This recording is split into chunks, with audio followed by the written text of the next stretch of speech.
नमस्कार, आप देख रहे हैं देश का सवाल और मैं हूं आपके साथ रोहित पुनेठा। कोलकाता के आरजी कर अस्पताल में ट्रेनी डॉक्टर के साथ हुई हैवानियत को लेकर पूरे देश में गुस्सा है। शहर शहर लोगों का प्रदर्शन देखने को मिल रहा है। सभी लोग आरोपी संजय रॉय को सख्त से सख्त सजा दिए जाने की मांग कर रहे हैं और साथ ही इस केस में जितने भी लोग शामिल हैं जो अभी तक सामने नहीं आए हैं, उन सभी को सामने लाकर उन पर एक्शन लेने की मांग भी की जा रही है। इसी बीच पीड़िता की डिटेल्ड पोस्टमार्टम रिपोर्ट सामने आ गई और रिपोर्ट पढ़कर इस बात का अंदाजा लगाया जा सकता है कि 9 अगस्त की रात को आरोपी ने या फिर आरोपियों ने पीड़िता के साथ क्या क्या हैवानियत की। कोलकाता के आरजीकर मेडिकल कॉलेज में 9 अगस्त को ट्रेनी डॉक्टर से रेप और हत्या के मामले में चौंकाने वाली जानकारी सामने आई। इस पोस्टमार्टम रिपोर्ट के मुताबिक मृतका के शरीर पर 14 से ज्यादा चोट के निशान पाए गए। वहीं शरीर के अंदरूनी हिस्सों में भी चोटें आई। आरोपी ने दोनों हाथों से गला घोंटकर पीड़िता की जान ली थी। सीबीआई को अब तक की जांच और डॉक्टर के सहपाठियों के बयानों से यह पता चला है कि मानव अंगों के अवैध कारोबार से पर्दा उठाने की कोशिशें रोकने के लिए ट्रेनी डॉक्टर को रास्ते से हटा दिया गया, ऐसा दावा किया जा रहा है। दावा यह भी किया जा रहा है कि जल्द ही कई सफेदपोश चेहरे बेनकाब हो सकते हैं। सीबीआई सूत्रों के मुताबिक इस सुराग के बाद पूछताछ में मेडिकल कॉलेज के 4 लोगों के नाम सामने आए। इनमें 3 डॉक्टर और एक हाउस स्टाफ है। दावा है कि ये चारों एक सियासी दल से जुड़े हैं। ये सभी अस्पताल में सेक्स और ड्रग रैकेट चलाया करते थे, जिसके पुख्ता सबूत अब जुटाए जा रहे हैं। सूत्रों के मुताबिक आरजीकर मेडिकल कॉलेज और अस्पताल में मेडिकल कचरे के निपटान यानी कि मेडिकल वेस्ट को निपटाने में कुछ दवा और सामान की सप्लाई का काम मैनेजमेंट के करीबी को मिला था, लेकिन शर्त के मुताबिक सप्लाई नहीं की जा रही थी। पीड़िता को इसकी भनक थी। अंदेशा है कि यह भी हत्या की एक वजह हो सकती है। अस्पताल के एक डॉक्टर का दावा है कि पीड़ित ने इसके पहले स्वास्थ्य भवन में शिकायत की थी। हालांकि आरोपियों के रसूखदार होने की वजह से कोई एक्शन उन पर लिया नहीं गया।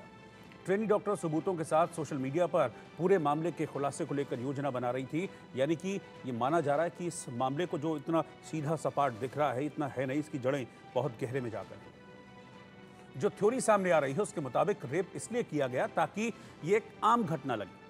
मेडिकल कॉलेज में लंबे समय से सेक्स और ड्रग रैकेट चलाने का भी आरोप है। 23 साल पहले 2001 में कॉलेज के हॉस्टल में एक छात्र की मौत की कड़ियां भी अब इससे जुड़ने लगी। पर आरोप तो यह भी है कि आरजीकर मेडिकल कॉलेज और अस्पताल में पोस्टमार्टम के लिए आने वाली लावारिस शवों को प्रैक्टिस के लिए रखा जाता था। उनके शरीर के अंग निकाल लिए जाते थे। फिलहाल इसकी पुष्टि अभी नहीं हो पाई है, लेकिन इन आरोपों के बीच बहुत से सवाल हैं जो खड़े हो रहे हैं। इन तमाम सवालों के जवाब मिलना बहुत जरूरी है, लेकिन सबसे ज्यादा जो हैरान करती है वो है पोस्टमार्टम रिपोर्ट। ये डिटेल्ड पोस्टमार्टम रिपोर्ट है। इससे पहले जो पोस्टमार्टम रिपोर्ट आई थी वो एक प्राइमरी पोस्टमार्टम रिपोर्ट थी, इनिशियल पोस्टमार्टम रिपोर्ट थी, लेकिन अब ये डिटेल्ड पोस्टमार्टम रिपोर्ट बताती है कि उस रात उस डॉक्टर के साथ क्या हैवानियत की गई। इस पोस्टमार्टम रिपोर्ट के मुताबिक मृतक के शरीर पर 14 से ज्यादा चोट के निशान पाए गए। पोस्टमार्टम रिपोर्ट के मुताबिक मृतका के सिर, गाल, होठ, नाक, दाहिना जबड़ा, ठोड़ी, गर्दन, बायां हाथ, बायां कंधा, बायां घुटना, टखना और प्राइवेट पार्ट पर चोट के निशान मिले। वहीं शरीर के अंदरूनी हिस्सों में भी चोटें आई। फेफड़ों में खून के थक्के जमे हुए पाए गए। वहीं आरोपी ने दोनों हाथों से गला घोंटकर पीड़िता की जान ली थी। रिपोर्ट में इस बात का भी खुलासा हुआ है कि आरोपी ने कई बार पीड़िता के साथ जबरदस्त यौन उत्पीड़न किए थे। खून और बाकी सैंपल अब रिसर्च के लिए और ज्यादा डिटेल जांच के लिए भेजे गए हैं। इस पर लगातार सियासी बयानबाजी भी हो रही है और इस पूरे मामले पर ममता सरकार पर कई सवाल खड़े हो रहे हैं। मेडिकल कॉलेज पर कई सवाल खड़े हो रहे हैं, क्योंकि ये पहला मौका नहीं है कि आरजीकर मेडिकल कॉलेज में ऐसा हुआ हो। 2001 में भी कुछ ऐसा हुआ था। फिर एक स्टाफ की मौत संदिग्ध हालत में हो गई थी। फिर एक डॉक्टर की सड़ी हुई लाश भी बीच में पाई गई थी। तो एक नहीं, बार बार आरजीकर मेडिकल कॉलेज पर सवाल उठते रहे हैं और इसीलिए अब लगातार ममता सरकार को और इस मेडिकल कॉलेज में हो रही कारगुजारियों को घेरा जा रहा है। आज ये प्रेस वार्ता का मुख्य मकसद ये है इंसाफ, इस्तीफा और इकबाल। इंसाफ मिलेगा, जो हमारी बहन है जिसके साथ जघन्य अपराध हुआ, बलात्कार हुआ और हत्या कर दी गई, उसके परिवार को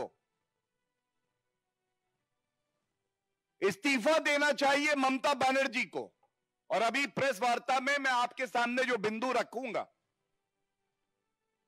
ये प्रेस वार्ता हम जरूर कर रहे हैं, लेकिन आज ये जनता की आवाज है जो पश्चिम बंगाल से लेके हर प्रदेश में जो आम नागरिक है, जो महिलाएं हैं, जो डॉक्टर हैं, जो अधिवक्ता हैं, आज सब आक्रोशित भी है, आंदोलित भी हैं।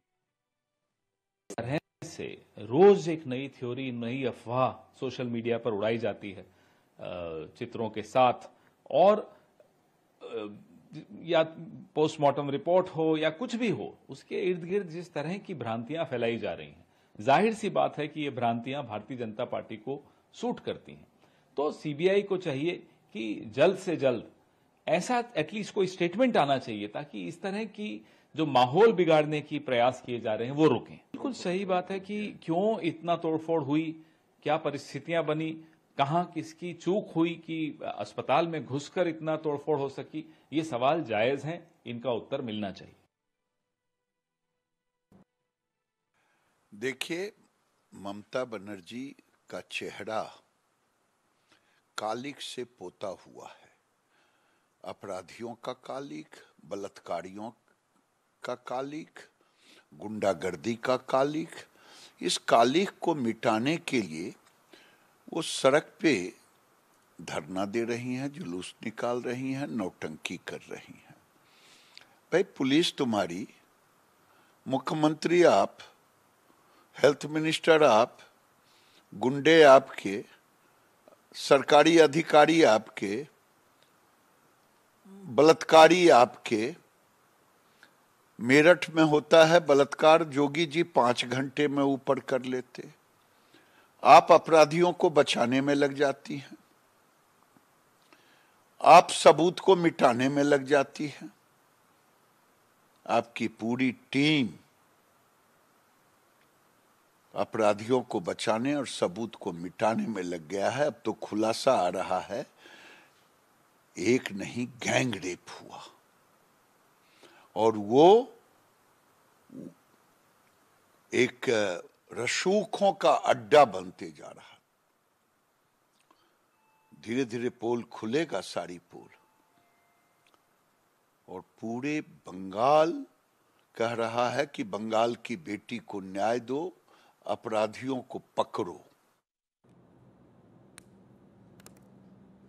तो सिर्फ ऐसा नहीं है कि एक विपक्षी पार्टी होने के नाते, एक विरोधी पार्टी होने के नाते बीजेपी सवाल खड़े कर रही है। सवाल बहुत सारे खड़े हो रहे हैं। सवाल सिर्फ बीजेपी के नेताओं की जुबान पर नहीं है, सवाल उन डॉक्टर्स की जुबान पर भी हैं जो कोलकाता से लेके दिल्ली तक, बिहार में, बंगाल में, दुनिया भर में जगह जगह प्रोटेस्ट कर रहे हैं, प्रदर्शन कर रहे हैं, और सब यही सवाल कर रहे हैं कि आखिरकार इस रेप और मर्डर के पीछे की हकीकत क्या है, और क्या बंगाल सरकार किसी को बचाने की कोशिश कर रही है, क्या पॉलिटिकल इन्फ्लुएंस है इस केस में। इन तमाम सवालों के जवाब डॉक्टर्स मांग रहे हैं, चीख चीख कर बार बार मांग रहे हैं। कुछ सवाल हमारे भी। सवाल यह है कि आरजीकर अस्पताल में मानव तस्करी और सेक्स रैकेट के आरोपों में कितनी सच्चाई है, क्योंकि लगातार डॉक्टर्स की तरफ से ये आरोप लगाए जाते रहे। और इसका बैकग्राउंडर भी मैं आपको बताऊंगा कि बात मैं क्यों कह रहा हूं। आगे मैं आपको बताऊंगा कि क्यों मैं कह रहा हूं कि यहां पर पोर्नोग्राफी का रैकेट चल रहा था, इस तरह के आरोप क्यों लग रहे हैं। अगला सवाल यह है कि पीड़िता के शव का अंतिम संस्कार करने में जल्दबाजी क्यों की गई।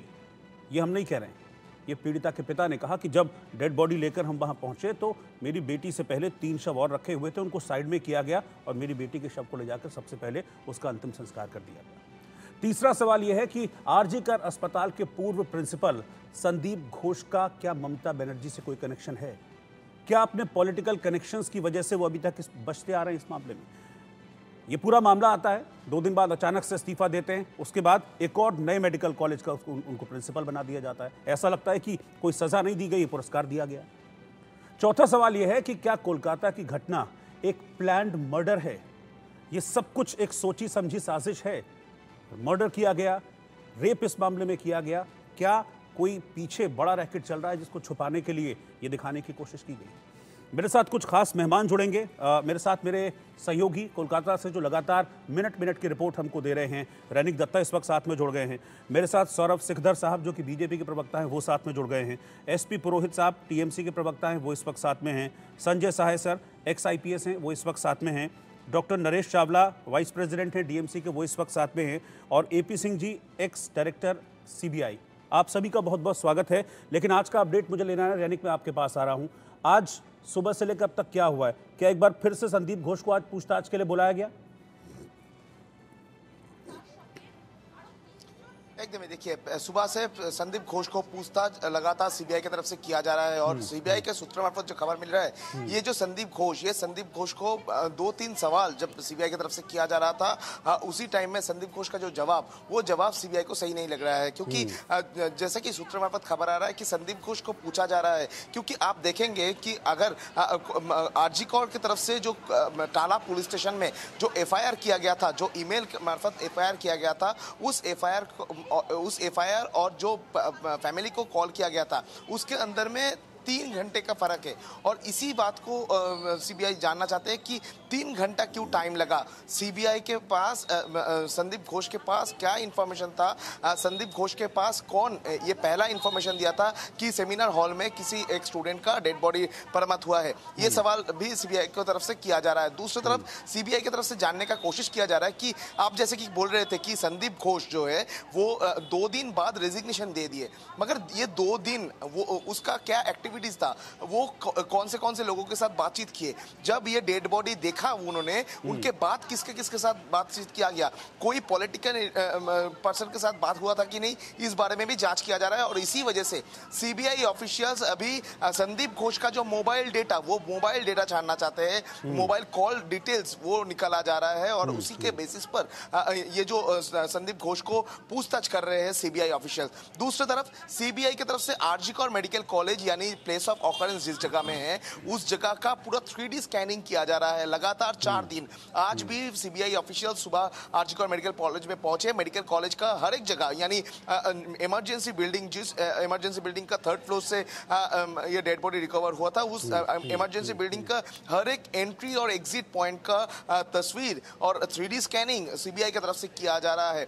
दूसरी तरफ सीबीआई का और एक टीम पीड़िता के घर में यानी विक्टिम का जो परिवार, उनके साथ बातचीत कर रहे हैं। सीबीआई का 5 सदस्य का एक टीम इधर पहुंचा है, जिसमें 2 फॉरेंसिक एक्सपर्ट भी मौजूद है। यानी सीबीआई का सूत्र मार्फत जो खबर आ रहा है कि ये जो पीड़िता का जो डीएनए सैंपल, ये डीएनए सैंपल भी इधर मिल सकता है और उसके साथ साथ ही बहुत सारे सैंपल कलेक्शन के लिए ये फॉरेंसिक टीम को इधर ले आया गया है। दूसरी तरफ सीबीआई का और एक टीम पीड़िता का जो फैमिली, उनके साथ भी बातचीत कर रहे हैं, लगातार उनके साथ पूछताछ कर रहे हैं। जो जैसे कि सीबीआई का सूत्र मार्फत खबर आ रहा है कि जो पीड़िता का परिवार है, उनके तरफ से पूछा जा रहा है, सीबीआई की तरफ से पूछा जा रहा है कि ये जो पीड़िता है जिसके साथ ये घटना घटा है, ये जब घर में आती थी तो कॉलेज के बारे में कोई बात करती थी कि नहीं, क्योंकि इसके पहले भी पीड़िता का जो परिवार मीडिया के सामने भी कहा था कि उनका जो बेटी वो आरजी कौर में पढ़ना नहीं चाहती थी, आरजी कौर में जाना ही नहीं चाहती थी। ये बात क्यों आ रहा था, इस बात का भी मुझे रैनिक एक बताइए कि संजय रॉय को लेकर कोई अपडेट है आपके पास कि उसका जो साइकोलॉजी टेस्ट कल भी हुआ था, ये कहा जा रहा था कि आज भी साइकोलॉजी टेस्ट को परफॉर्म करेगी जो सीबीआई की टीम है एक्सपर्ट्स के साथ, उसको उन चीजों को लेकर, संजय रॉय को लेकर कोई अपडेट? एकदम देखिए, संजय राय को लेकर एक बड़ा अपडेट आपको दे देता हूँ। सीबीआई की तरफ से संजय राय का पॉलीग्राफ टेस्ट का मांग किया गया था। पॉलीग्राफ टेस्ट करवाने का जो अपील वो सीबीआई की तरफ से।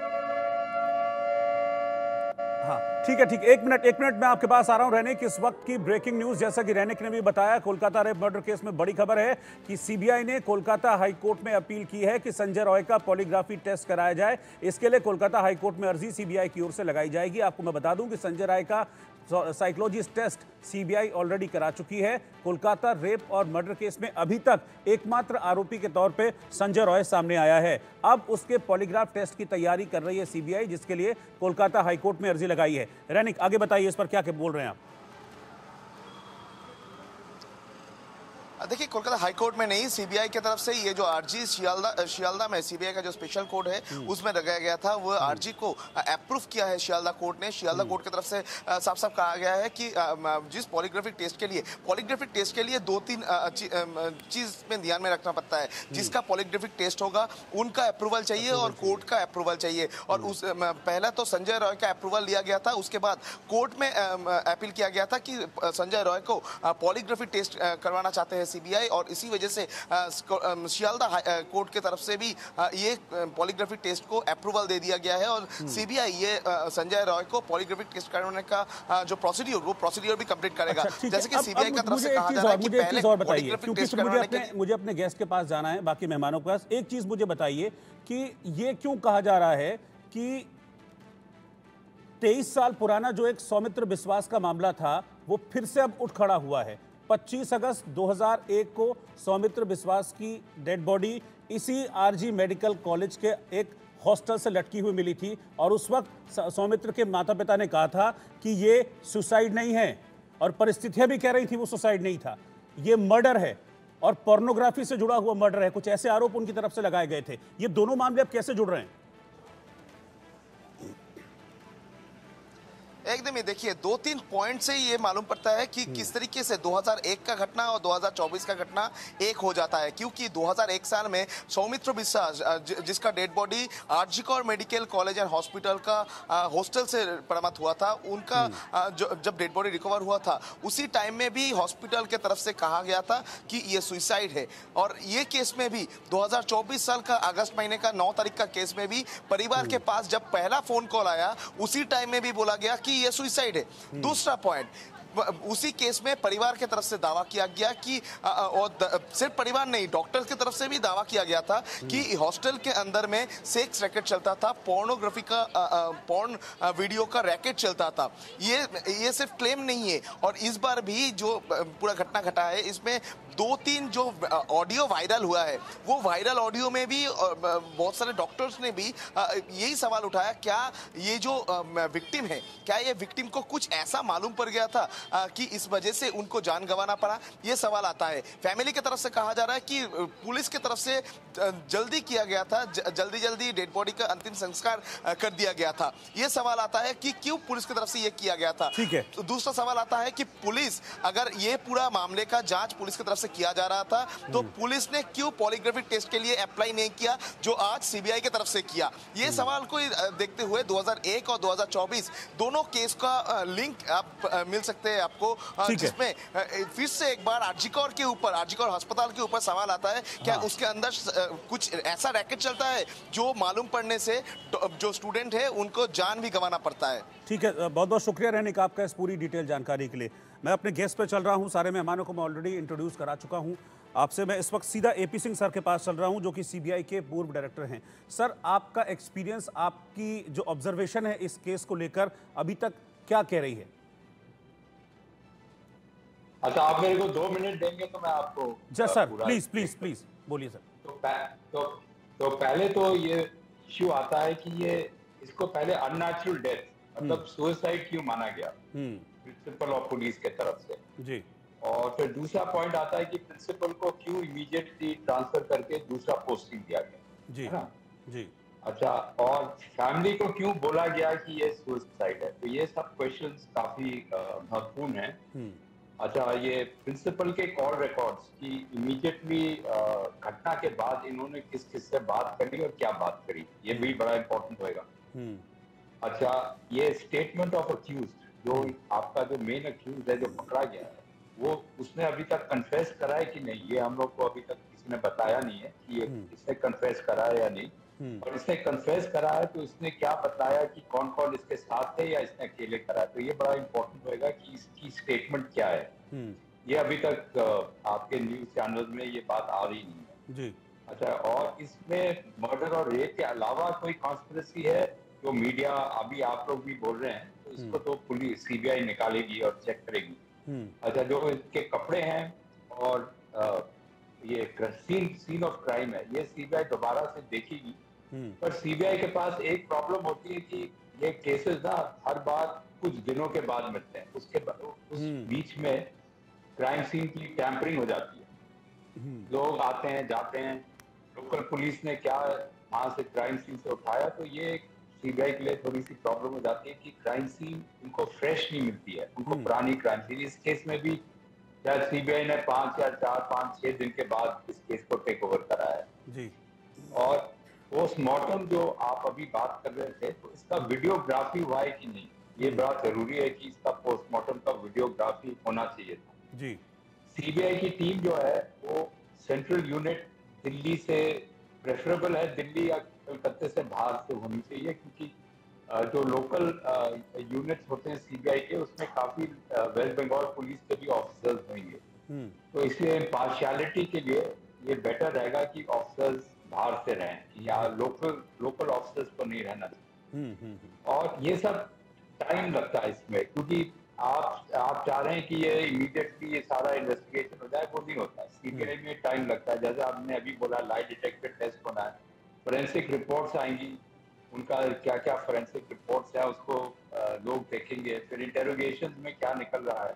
तो इसमें 3 महीने से कम तो ये केस का इन्वेस्टिगेशन नहीं खत्म होएगा, 6 महीने भी लग सकते हैं मेरे माइंड में। और इसमें सबसे इम्पोर्टेंट है कि ये अक्यूज, जैसे अभी आप बोल रहे हैं कॉन्स्पिरेसी थ्योरी है, तो ये अक्यूज अकेले था या और लोग भी थे और इसके पीछे कुछ और था। जैसे आप बोल रहे हैं अभी कि ये रेप, ये मर्डर, ये रेप नहीं था, ये मर्डर था, क्योंकि उनको कुछ चीजें पता थी। तो ये चेक करना बहुत जरूरी है। ये इंटेरोगेशन अक्यूज को ये लोग इंटेरोगेट करेंगे और लाई डिटेक्टर टेस्ट करेंगे तो ये बात आ जाएगी। और आखिरी पॉइंट है कि इसमें कोई कवर अप का एफर्ट था प्रिंसिपल और लोकल पुलिस के तरफ से, इसको कवर अप करने की कोशिश की थी या नहीं, ये भी सीबीआई इसको निकाल देगी। तो इसमें मेरा जो ओपिनियन है कि इसमें जल्दबाजी नहीं होनी चाहिए, सीबीआई को टाइम दिया जाए, वो आराम से सोच समझ के बढ़िया इन्वेस्टिगेशन करेंगे। पर रोज उनको प्रेशर आप करते रहेंगे या फोर्स करते रहेंगे तो फिर वो प्रॉपर इन्वेस्टिगेशन नहीं होता है। इसलिए इसमें थोड़ा टाइम देना चाहिए, सीबीआई अपना काम करेगी, वो बड़ा प्रोफेशनली काम करेगी और उसमें आपको जरूर सही रिजल्ट मिलेगा। ठीक है, मैं इस वक्त चल रहा हूं अब स्वयं प्रकाश पुरोहित जी के पास। टीएमसी के प्रवक्ता हैं, इस वक्त साथ में हैं। सर, आप ही के राज्य के राज्यपाल कह रहे हैं कि महिला सुरक्षा में फेल हो गई है ममता सरकार। राज्यपाल तो भारतीय जनता पार्टी के रबर स्टाम्प हैं। वो जिस तरह से बात करते हैं, एक उनके बारे में मैं ज़्यादा टिप्पणी नहीं करना चाहता, संवैधानिक पद पर बैठे हुए व्यक्ति है। मगर अभी जो हमारे जो ये सीबीआई के जो भूतपूर्व जो अधिकारी है, इनका बयान मैं सुन रहा था डायरेक्टर का, इन्होंने बहुत सही बात कही कि सीबीआई को जांच के लिए समय देना चाहिए। मैं सहमत हूं इनकी बात से कि लॉ एंड ऑर्डर को जब अगर जांच, मगर ये बात जब मीडिया वाले और सोशल मीडिया वाले जब कलकत्ता पुलिस से पूछ रहे थे कि उनको जांच का समय देना चाहिए, तब उनके ऊपर में आरोप लगाया जा रहा है। सबसे पहले मैं ये बात क्लियर कर देता हूं, परसों टाइम्स ऑफ इंडिया के आर्टिकल में कुछ पॉइंट्स आए हैं कि जिस तरह से सोशल मीडिया में रूमर्स फैलाई गई है। नंबर 1, पहली बात उसमें यह कहा गया है कि आपने जो सीमेंस की बात की वो ऐसा कुछ नहीं। नंबर 2, उसके अंदर में जो दूसरी बात कही गई कि ये आप 10 लाख रुपए की जो बात की है, 10 लाख रुपए निर्भया केस के बाद में प्रत्येक राज्य सरकार का एक ऑब्लिगेशन है कि किसी भी व्यक्ति, किसी भी बच्ची के साथ बलात्कार होता है तो उस राज्य सरकार को 10 लाख रुपए उसको देना पड़ता है, उसके पीड़िता के परिवार को। ये एक ऑब्लिगेशन टू स्टेट गवर्नमेंट है। और जैसे सर कुछ सवाल और भी उठ रहे हैं। ये तो आपने आपने कल भी बताया था, ये पॉइंट आपने कल भी बोला था, अब फिर उसको रिपीट ही कर रहे हैं। हर रोज आप उसको रिपीट कर रहे हैं, कल वाली बात को जो आपने कल बोला था उसको रिपीट कर रहे हैं आप सुनिए ना मेरी बात, कल वाली बात है, नई बात आपको बता रहा हूँ, मेरी बात खत्म होने दीजिए। उसके बाद अभी जो इन्होंने डायरेक्टर सर ने कहा कि पहला पोल कलकत्ता पुलिस की तरफ से गया था, क्लियरिफिकेशन आया उनके परिवार की तरफ से कि हॉस्पिटल से फोन आया था कि मैं सुपर बोल रहा हूँ, और सुपर के नाम से फोन गया, उसकी जांच कलकत्ता पुलिस भी कर रही थी, सीबीआई भी कर रही है। मगर मेरा एक सीधा सवाल है कि जो भी धरना प्रदर्शन, जो भी राजनीतिक उठापटक हो रही है, मगर आज तक सीबीआई ऑफिस का घेराव किसी ने नहीं किया। कोई भी ये नहीं पूछ रहा है कि 120 घंटे हो गए हैं और सीबीआई ने अभी तक एक भी प्रेस कॉन्फ्रेंस नहीं की। मगर आपके पास में विशेष सूत्र से कुछ समाचार आ जाते हैं, कुछ रूमर्स आ जाती है कि यहाँ ऐसा चल रहा होगा, ऐसा नहीं चल रहा होगा। लोगों के मन में एक ये बहुत संवेदनशील मुद्दा है।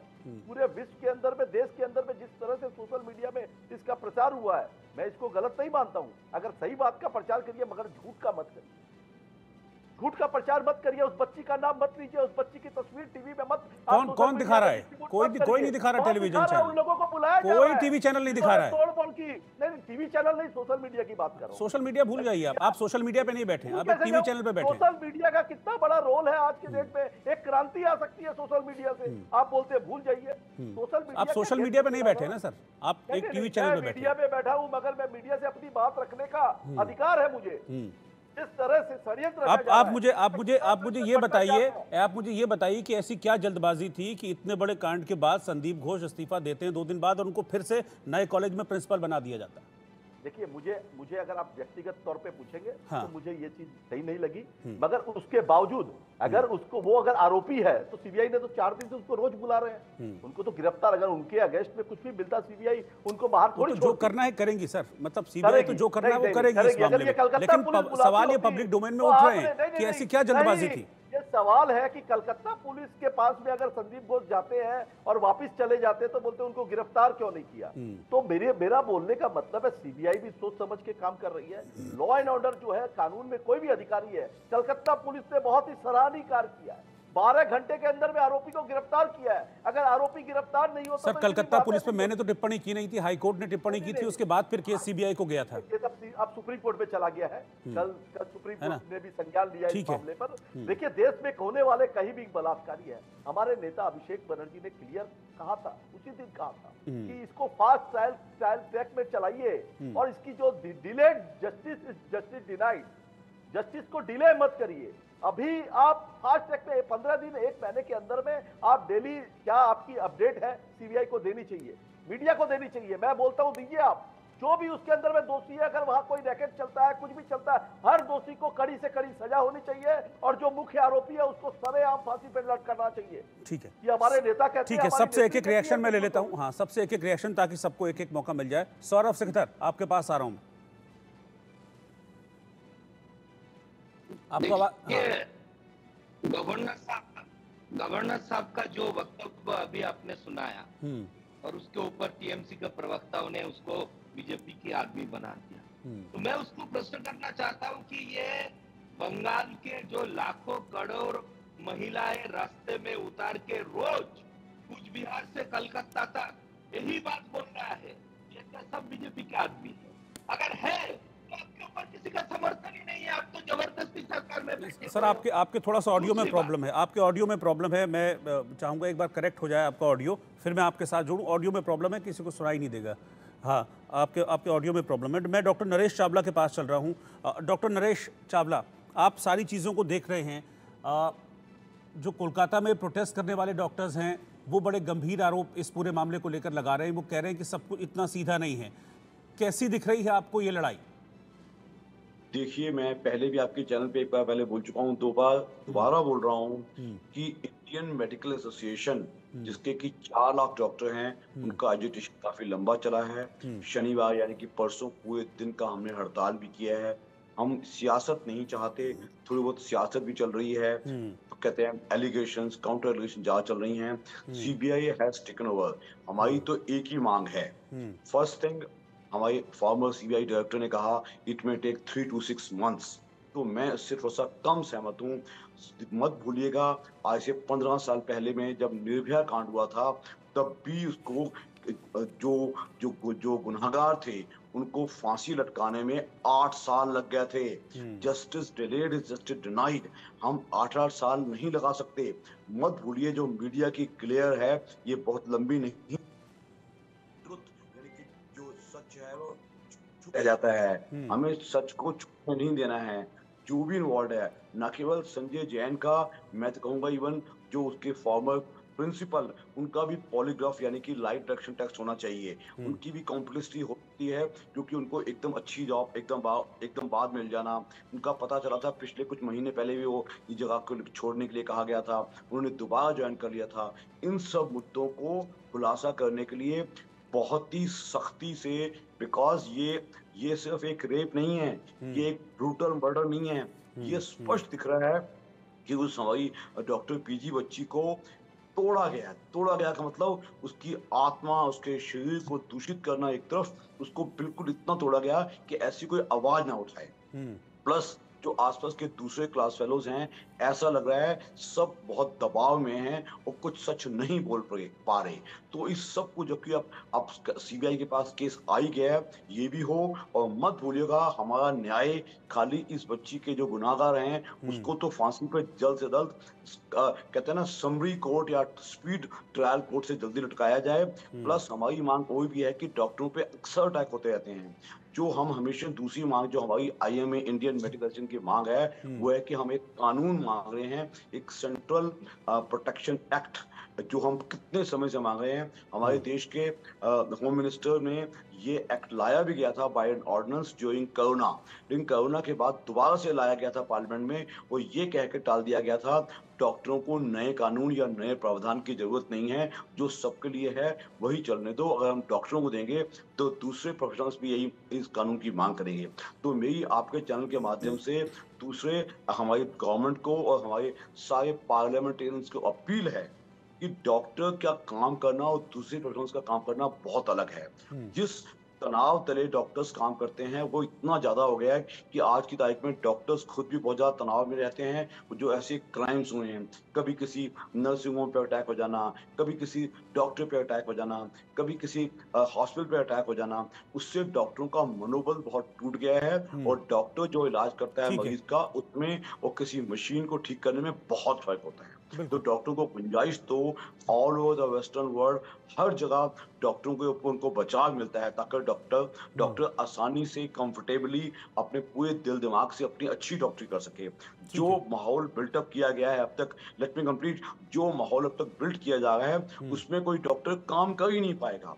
तो हमारी इंडियन मेडिकल एसोसिएशन की एक ही मांग है, पहले तो जो ये दरिंदगी हुई है इसके दोषियों को जल्द किया जाए। अगर हमने 3-6 महीने लगा दिए तो मामला इधर उधर हो जाएगा। और दूसरा जो सेंट्रल प्रोटेक्शन एक्ट हम मांग रहे हैं इसको जल्दी लाया जाए और सर्वसम्मति से पास किया जाए। और पूरी पुलिस को, हालांकि कुछ स्टेट्स में ये कानून पहले से लागू है लेकिन ना पुलिस को पता होता है ना एडमिनिस्ट्रेशन को पता होता है, इसको पॉपुलराइज किया जाए ताकि डॉक्टर किसी भय के माहौल से बाहर आए, वो अच्छे से अपनी डॉक्टरी कर सके। ठीक है, मैं संजय साय जी के पास चल रहा हूँ, एक्स IPS हैं। संजय जी, जब आप भी इस केस पर लगातार नज़र होगी, आपकी लगातार अपडेट्स इस पे आ रहे हैं, इसमें 1-2 अपडेट्स और सामने आए हैं। एक तो पॉलीग्राफी टेस्ट, ये भी मैं आपसे समझना चाहूँगा कि पॉलीग्राफी टेस्ट से कितनी लीड मिलती है किसी भी जांच एजेंसी को आगे बढ़ने में।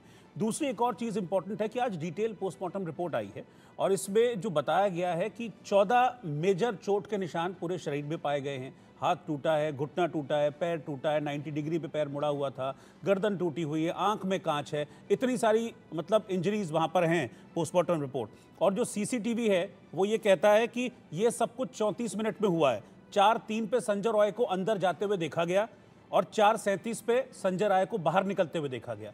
क्या 34 मिनट में एक सिंगल आदमी इतनी हैवानियत कर सकता है? घूम फिर के फिर वही सवाल इस पोस्टमार्टम रिपोर्ट के बाद यहाँ खड़ा हो रहा है। जहाँ तक पॉलीग्राफ टेस्ट का सवाल है, पॉलीग्राफ टेस्ट से ये पता चल जाएगा कि वो जो बोल रहे हैं उसमें सच बोल रहे हैं, झूठ बोल रहे हैं, डिसाइड होता है। उनसे सवाल बहुत सारे पूछे जाएंगे।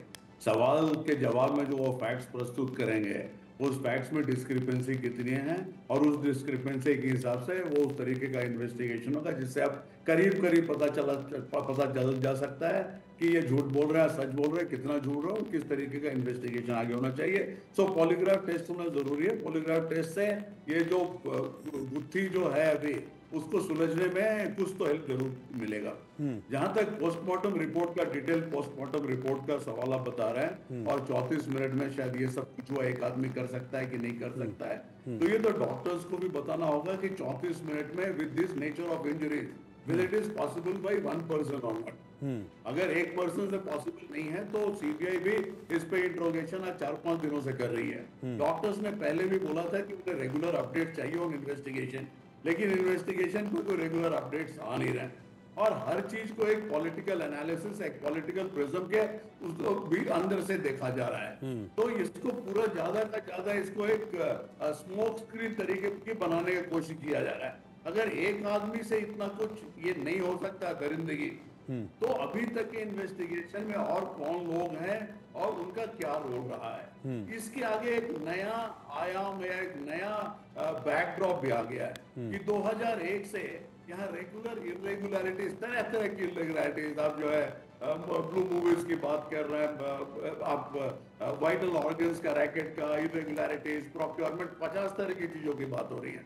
अगर ये मुद्दा है तो मुझे लगता है this should go as an independent inquiry rather than being part of one criminal। ये है सर, 2001 में सौमित्र विश्वास नाम का एक छात्र था, उसने सुसाइड किया था, फिर उसके माता पिता हाई कोर्ट गए, हाई कोर्ट में सीबीआई जांच की मांग की, ये बताया कि यहाँ पर पोर्नोग्राफी का रैकेट है, इस वजह से उसको मारा गया है। फिर हाई कोर्ट ने कहा, सीबीआई नहीं लेकिन सीआईडी जांच की को रिकमेंड किया था हाई कोर्ट ने, जांच चली लेकिन अभी तक वो उस पर रिजल्ट कुछ आया नहीं है।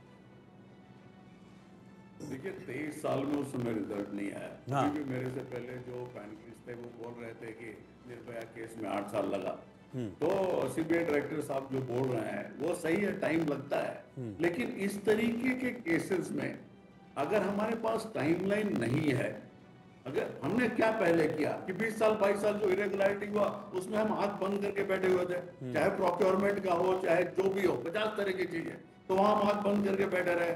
फिर केस हुआ तो उसको फिर स्टेट गवर्नमेंट ने जिस तरीके से संभाला हम सब लोगों को पता है। उसके बाद जब सीबीआई के पास जाता है तो सीबीआई उनको नीड अनदर 3 मंथ 6 मंथ्स। तो ये पूरा जो अन्याय सब लोगों पे हो रहा है, एक तरीके से देखा जाए सरकारों की तरफ से या गवर्नमेंट एजेंसी, तो हम इसको सहते रहे, उसका मतलब यही हुआ। करेक्ट। तो ये जो इरेगुलरिटीज है और जो सौमित्रा, ये जो जिसका नाम ले रहे हैं 2001 का सौमित्र विश्वास का, तो उसका तो क्लोजर हुआ नहीं ना कि उस समय पोर्नोग्राफी रैकेट था नहीं था, कौन चला रहा था, किस तरीके से हो रहा था, वो तो कभी खुला नहीं। जो सबसे पता करने की जरूरत है, there is a very important point as far as governance is concern, कि कितने मेडिकल कॉलेजेस में उनके डायरेक्टर्स जो अपने मेरिट और टैलेंट पे उनको अपॉइंट किया जाता है और कितने पॉलिटिकल अपॉइंटीज नहीं है। अगर वो पॉलिटिकल अपॉइंटीज हैं, which is 99% of the case, not only in West Bengal, but large number of state might be at all the places. तो ये कैसे प्रेशर विथस्टैंड करेंगे अपने बॉसेस का? और इनका जो इंसिडेंट हुआ है, इनको मुर्शिदाबाद मेडिकल कॉलेज भेजा गया, वहां से लाया गया, इस अभी प्रेजेंट इंसिडेंट में भी जब ये रिजाइन किए फिर इनको अपॉइंट किया गया, तो there are reasons to believe that he has connections, whether he is utilised और not utilised is a different story. लेकिन जो इरेगुलरिटीज देखा जा रहा है उसके हिसाब से, इरेगुलरिटीज में मेरे हिसाब से एक जो है इंक्वायरी स्टेट का होना चाहिए एज अर्ली एज पॉसिबल, और अगर स्टेट करने की हालत में नहीं है तो it has to be done whichever agency. और अभी जिस हालत में ये इन्वेस्टिगेशन पहुंच गया है, आई एम अफ्रेड टू से कि कोई कुछ भी करेगा उस पर एलिगेशन आएगा। तो अगर मेरा अपना मानना है कि एक्सपर्ट्स और इंडिपेंडेंट लोग हैं, उस तरीके का कोई ओवरसाइट कमेटी वो इसको स्टडी करे। पॉलिटिशियंस को भी डिटेल्स ऑफ द केस नहीं पता है, टेक्निकलिटीज नहीं पता है, एक्सपर्टीज नहीं पता है, सोशल मीडिया में जो लोग हैं उनको भी नहीं पता है। तो एक कोर टीम जो कि उसमें कुछ हमें पता है कि हाँ ये ठीक है या नहीं है, तो कुल मिला के it has become a messy affair. मेरे हिसाब से सबसे पहले ये प्लॉट क्लियर होना चाहिए। ये एक आदमी का मर्डर है या there is a conspiracy behind it and it is a result of irregularities happening in this college। ठीक है सौरभ, वो तो सबसे इम्पोर्टेंट चीज है। ठीक है सौरभ सिकदर, मैं आपके पास आ रहा हूँ। राज्यपाल ने एक बड़ा मुद्दा उठाया है, महिला सुरक्षा को लेकर राज्य सरकार को फेल बताया, राज्यपाल की ओर से बताया गया, और ये जो पूरा मामला चल रहा है आरजी मेडिकल कॉलेज का पहला भी नहीं है, इससे पहले भी वक्त वक्त पर सवाल उठते रहे हैं। क्या किसी कंट्रोवर्सी, किसी साजिश की तरफ इशारा कर रहा है सारी चीजें? राज्यपाल साहब ने जो बताया वो बंगाल का लाखों करोड़ महिला का मन की आवाज है। आप देखिए कुछ बिहार से कलकत्ता तक पूरे रास्ते में रोज लाखों महिला आ रहा है। ये सब बीजेपी का समर्थक तो नहीं है, इसमें तो बहुत सारे जो कोई पॉलिटिकल पार्टी को सपोर्ट नहीं करता है, लेकिन जब अति हो जाता है कोई चीज का तो आम आदमी जाग उठता है, जो बंगाल में हुआ है। खाली आरजीकर नहीं, बंगाल में ज्यादातर मेडिकल कॉलेज में ये सारे चीजें जो अभियोग आया है ये चलता है। यहाँ पे जो पढ़ाई करने वाले स्टूडेंट होता है ज्यादातर डर के मारे कॉलेज नहीं जाता है। शांतनु हुसैन कौन है? इन्हीं के दल का लीडर है, प्रवक्ता थे, कुछ दिन पहले राज्यसभा के एमपी थे। शांतनु सेन ने ऑन कैमरा बोला है कि मेरी लड़की, समझिए, सत्तारूढ़ पार्टी का एक सांसद के लड़की, बच्ची, वो कॉलेज जाने के लिए डरता है। तो यहीं से साफ हो जाता है यहाँ पे जो है कानून का शासन तो है ही नहीं। और क्या होता है ना, जब आप शेर के पीठ पे सवारी कर जाते हो तो तब एक डर हो जाता है कि अगर शेर के पीठ से उतार जाओगे तो शेर आपको खा लेगा। तो ममता बनर्जी का भी यही हाल हुआ है। जो गुंडे, जो हुलीगनिज्म, जो सिंडिकेट राज उसने पाल के रखा है, आज ये सब इसके आउट ऑफ कंट्रोल हो जाता है। और इसके साथ पुलिस का जो पॉलिटिसाइज हो गया है, इसका नतीजा उस रात का तोड़फोड़ है। तो वो जो एरिया है आरजी और मेडिकल कॉलेज, उससे 2 किलोमीटर के अंदर कलकत्ता पुलिस का 2 थाना पड़ता है, एक शामपुकुर, एक टाला पार्क थाना। तो दोनों थाना, डीसी हेडक्वार्टर का ऑफिस भी 3-4 किलोमीटर के दूर में है। तो ये किसी के पास ये इंटेल नहीं था कि यहाँ पे हमला होने वाले थे। या हमला जब शुरू हुआ तब एक्स्ट्रा फोर्सेस क्यों नहीं मंगवाया गया? जब पूरा तोड़ फोड़ के सारे वहां पे मैसाकर कर दिया, डराया गया, धमकाया गया, डॉक्टरों को मारा गया, उसके बाद पुलिस को होश आया। जैसे ही सीबीआई जांच होने वाला है, तो जहां पे ये घटना घटा था वहां का पूरा तोड़फोड़ कर दिया रेनोवेशन के नाम पे। उसके लिए तो ममता बनर्जी आप ही पर आरोप लगा रही है। उसके लिए तो ममता बनर्जी ने आप ही पर आरोप लगाया। उन्होंने कहा कि ये तो राम के लोग थे। नहीं, ममता दीदी को तो हर चीज में राम देखते, राम नाम से डरते भी है, गाड़ी से उतर के भी गाली देता है जय श्री राम बोलने से। लेकिन देखिए, ये राम बाम या किसी पार्टी के बहुत ऊपर चला गया है ये आंदोलन। हम जरूर उसका एक बड़े हिस्सा है, हम इसके लिए जहां तक लड़ना है लड़ेंगे। लेकिन जो आम पब्लिक बोल रहे हैं, दीदी आप उसको क्या बोलेंगे? जो 80 साल के माँ रास्ते में उतर के आ रही है, जिसको चलना नहीं आता, फिर भी बोल रहा है कि नहीं मैं इसका विचार चाहता हूँ, अब उसको क्या जवाब दोगे? जो बच्चे आ रहे हैं उसको क्या जवाब दोगे? आज 2-2 शहर के रेस्पेक्टेबल डॉक्टर को लाल बाजार में पुलिस हेडक्वार्टर में बुलाया गया, अभी भी उसका इंट्रोगेशन चल रहा है। उसका गलती क्या था? उसने इस घटना का कड़ी निंदा किया था। तो बोला गया कि नहीं, उसने आरोपी का नाम ले लिया, फोटो दिखा दिया। और जो कि दोनों जिम्मेदार नागरिक है और उन्होंने ये खंडन किया है कि हमने कहीं ना उनका नाम लिया ना उसको फोटो दिखाया। फोटो तो सोशल मीडिया में ऐसे ही घूम रहा है, फिर भी उसको एज एन एक्यूज आज लाल बाजार में बुला के इंट्रोगेट कर रहा है। ये क्या डॉक्टर के, जो डॉक्टर का सोसाइटी है, डॉक्टर का कॉम है, उसको थ्रेटन करना नहीं है तो और क्या होगा फिर? कि भाई जो हमारे खिलाफ मुंह खोलेगा हम पुलिस देके उसको तबाह कर देंगे। तो ममता बनर्जी को अपना पड़ोसी देश बांग्लादेश से सीख लेना चाहिए कि वहां पे पुलिस बचा पाए जब एक सरकार, जब आम जनगण जब रास्ते में विचार चाहता है। इसीलिए ये सरकार तो करता नहीं है सत्ता में रहने के लिए, क्योंकि ममता बनर्जी ना केवल मुख्यमंत्री है, इस राज्य के वो होम मिनिस्टर भी है और बहुत दुखद बात है कि शास्त्र मंत्री भी हुई है, जो जिसके अंडर ये हॉस्पिटल आता है और पुलिस आता है। इससे बड़ा फेलियर और क्या हो सकता है कि उसको पदत्याग नहीं करना चाहिए। ठीक है, मैं एपी सिंह मैं डॉक्टर नरेश चावला के पास चल रहा हूँ। डॉक्टर नरेश चावला जी, एक चीज़ मैं आपसे समझना चाह रहा हूँ, क्योंकि संजय साहे जी ने भी बताया कि इसको और जो डॉक्टर हैं वो बेहतर तरीके से बता पाएंगे। इस पोस्टमार्टम रिपोर्ट को देखने के बाद क्या लग रहा है आपको? आप तक भी पोस्टमार्टम रिपोर्ट की डिटेल्स पहुंची होंगी कि कितनी सीवियर इंजरीज थी जो पीड़ित थी डॉक्टर थी? लग रहा है ना केवल वो एक सिंगल पर्सन रेप है, उसमें मल्टीपल इन्वॉल्व हैं, क्योंकि जो पहले क्लिनिकल एग्जामिनेशन हुआ था इससे पहले की ये फोरेंसिक रिपोर्ट आई है, उसमें स्पष्ट आ गया था कि जो सीमन था वो सीमन की मात्रा बहुत ज्यादा थी, वो एक आदमी का नहीं लगता था।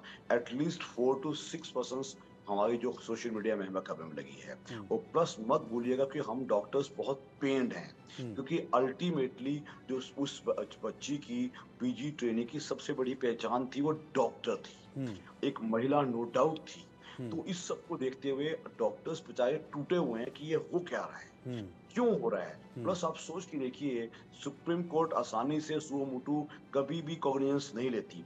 सुप्रीम कोर्ट ने अपने आप को, इसको कल जो मीटिंग होनी है उनकी, उसमें फैसला जरूर सुनाया जाएगा। लेकिन मैं चिंतित हूँ ये मुद्दे केवल सियासत में दब के रह जाते हैं। तो मेरी मांग एक ही है, जस्टिस को डिले ना किया जाए, डेली रिपोर्ट आनी चाहिए। सीबीआई भी जो पा रही है उसको भी कुछ छुपाने का मौका ना मिले, उसमें राजनीति ना चले, हर चीज बाहर आवे और जो फैसला हो वो जल्द होवे। अगर मैं ये मान के चलूं ये फैसला 2-4 साल लगा देगा तब तो मुद्दा दब चुका होता है। हमें तो न्याय आज चाहिए। और दूसरा, मैं बार बार बोल चुका हूं, पोस्टमार्टम की रिपोर्ट तो कह ही रही है कि जो इतना उसको तोड़ा गया है ना, एक 14 इंजरीज आप कह रहे हैं, प्लस हर चीज को उस पे पेल्विस तक को उखाड़ दिया गया, पहले टांगे उखाड़ के तोड़ दी गई हैं। ऐसा तब होता है जब वो लड़की बहुत ज्यादा प्रोटेस्ट कर रही होगी। It seems she was a very good fighter, she fought till the last moment. इन्होंने उसको और अच्छी तरह किया है। तो इससे जघन्य अपराध नहीं हो सकता समाज में। आफ्टर बार हमें ऐसा हुआ है। तो इसमें किसी किस्म की नरमी, किसी किस्म की राजनीति नहीं, और जल्द से जल्द बाहर आए, ताकि नहीं तो लोगों का न्याय से, जुडिशियल सिस्टम से विश्वास उठ जाएगा। तो कहने का मतलब ये भी हो, जो हम बार बार कह रहे हैं, सेंट्रल प्रोटेक्शन एक्ट, आज की तारीख में हमारे हजारों डॉक्टर्स दिल्ली में जो डॉक्टरी करते हैं वो डॉक्टरी करने को राजी नहीं है। वो कहते हैं डॉक्टर आजकल तो डर ही डर है, कुछ गलत हो जाएगा तो ये हो जाएगा, वो हो जाएगा। तो जो सीपीए सेंट्रल प्रोटेक्शन एक्ट की मांग है, ये बहुत सालों से चल रही है, उसको जल्द जल्द लाया जाए और सबको बताया जाए, ताकि अपराधी को पता चल जाए कि मैं कानून को अपने हाथ में नहीं ले सकता। देश में कोई कानून है, देश हमारा सुपर पावर बनने वाला है, एक मेडिकल सुपर पावर है। वहाँ ऐसा ना हो जो हो रहा है। इसकी खबर आप सोच के देखिए, ये किसी वेस्टर्न देश में हो सकता है, किसी यूरोप में हो सकता है, अमेरिका में। हमारे देश में क्यों होता है सब कुछ? हमारे देश में क्या do we have the worst of everything? हम देश के वासियों को ही सब कुछ झेलने का हमने ठेका ले रखा है। तो मेरे हिसाब से हमारा पूरा आक्रोश है और पूरा गुस्सा है कि ऐसा जल्द इसके अपराधियों को बाहर लाओ, उनको लटकाओ और सीपीआई के जल्दी लाओ। संजय साय जी, जितनी देरी होगी उतनी जो सबूत हैं, उतनी इंफॉर्मेशन है, वो पीछे छूटती जाएगी, जितना देर डिले होगा इसमें। बिल्कुल, वो तो पीछे छूटता ही चला जाएगा और हमारा सोचने की शक्ति भी कम होती चली जाएगी कि क्लू के बाद क्लू मिलते चले जाना चाहिए। एक इन्वेस्टिगेशन में क्या होता है ना, एक क्लू मिला, उससे दूसरा, उससे तीसरा।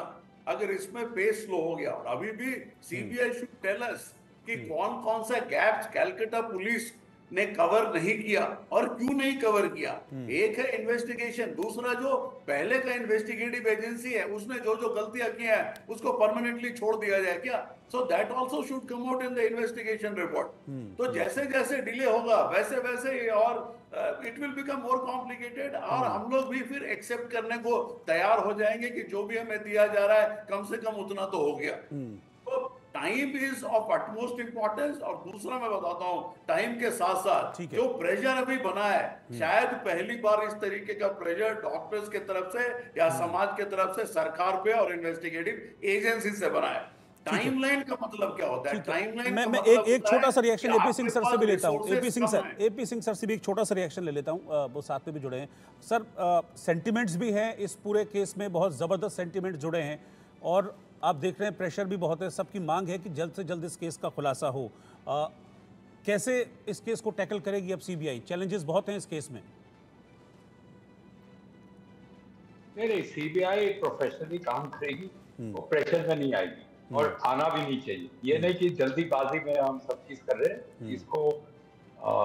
जैसे आपने अभी पोस्टमार्टम की बात करी कि इतने वायलेंट एक आदमी कर सकता है कि नहीं, तो इसमें ऑल इंडिया मेडिकल इंस्टीट्यूट से टीम ऑफ एक्सपर्ट्स आएगी, उसको पोस्टमार्टम दिखाया जाएगा, वो अपना ओपिनियन देंगे कि ये एक आदमी कर सकता था या इसमें और लोग थे। तो ये सब प्रोफेशनल काम तो होना ही है ना। ये नहीं है कि आप बोलें कि कल ही हम चार्जशीट कर दें और सबको पकड़ के फांसी दे दें, वो नहीं होता है। इसमें टाइम लगेगा। मैंने आपको बोला मिनिमम 3 महीने का आप टाइम दीजिए सीबीआई को प्रोफेशनल। अच्छा, और सीबीआई भी हर 2 मिनट प्रेस में नहीं जा सकती। हाँ, obviously her point of investigation में आपको थोड़ी बता सकती कि हमने क्या किया, आज क्या किया, कल क्या किया, नहीं किया, ये गलत होगा। तो जनरल ब्रीफिंग, हाँ, कि सीबीआई लगी भी है, टीम है वहाँ, सबसे पूछताछ हो रही है, और वो तो आपके प्रेस वाले भी देख रहे होंगे कि क्या क्या सीबीआई कर रही है। ऐसा तो नहीं है कि वो ऐसे बैठे हुए हैं वहाँ। तो इसलिए उनको टाइम दिया जाए, वो प्रोफेशनली काम करेंगे और आपको जरूर इसका रिजल्ट मिलेगा। और मैंने पहले ही आपको बता दिया था कि इसमें कि कोई कवर अप है या इसमें कोई बड़ी कॉन्स्पिरेसी है, ये जरूर सीबीआई देखेगी कि पुलिस ने ठीक से काम किया या ये प्रिंसिपल का क्या रोल था इसमें। ये भी बातें जरूर सीबीआई के इन्वेस्टिगेशन। ठीक है सर, आप सबका शुक्रिया साथ में जोड़ने के लिए, बहुत बहुत शुक्रिया आप सब।